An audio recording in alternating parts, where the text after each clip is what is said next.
Bonjour Stéphane. Bonjour Mégane. Aujourd'hui, vous n'êtes pas notre expert du numérique, vous êtes docteur. D'ailleurs, ça tombe bien, ça me gratte un petit peu dans la gorge. Qu'est-ce que vous me conseillez ce matin ? Alors, si je devais adhérer au problème de Dunning-Kruger, voilà, je pourrais vous conseiller. Mais non, je suis pas médecin.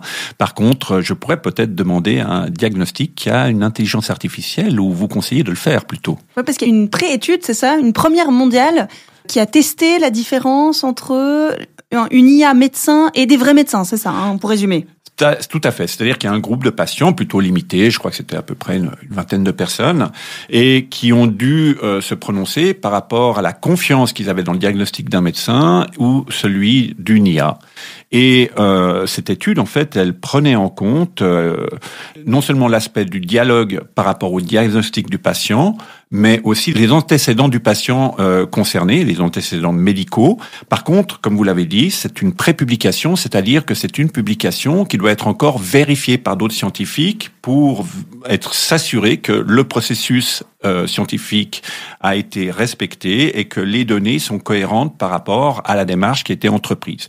Donc, ça s'appelle AMI, donc A-M-I-E, hein, pour cet outil d'IA qui permet de faire des diagnostics, mais peut-être qu'il est aussi révélateur d'autres choses. C'est-à-dire que la confiance dans le médecin, elle n'est pas forcément acquise. Alors, il y a bien sûr l'argument d'autorité de la blouse blanche, qui est une forme de biais cognitif qu'on utilise beaucoup dans la publicité. Hein, quand on vous vend des pâtes dentifrice et qu'on fait intervenir quelqu'un avec une blouse blanche, ça donne plus de crédit au produit qu'autrement. C'est vrai. Et puis, par contre, dans le diagnostic du patient, on est confronté à une certaine réalité. Je crois qu'on est tous à chercher l'adresse du bon médecin.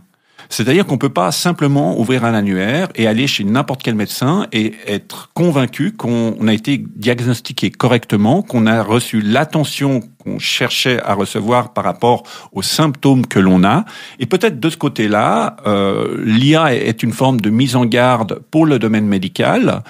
Et puis, d'une autre manière, c'est aussi un outil d'aide immanquablement pour les médecins. C'est rigolo cette évolution, parce que moi, on m'a toujours dit... Fais gaffe à ce que tu lis sur Internet, Doctissimo, tous ces forums, il y a plein de bêtises. Et puis finalement, on y plonge presque, non ? Oui et non. Alors là, on est plutôt dans un outil qui est vraiment contrôlé, structuré, alors que l'information dont on parle, c'est un peu la libre expression de tout un chacun. Et tout un chacun n'est pas spécialiste dans un domaine spécifique de la médecine. Hein. Il y en a en tout cas une cinquantaine facilement. Et en fin de compte, il y a des gens qui sont médecins, mais qui vont être généralistes et qui vont, se prononcer sur des domaines très spécifiques, comme la virologie, par exemple, au hasard, et qui vont pas forcément avoir des propos très fondés.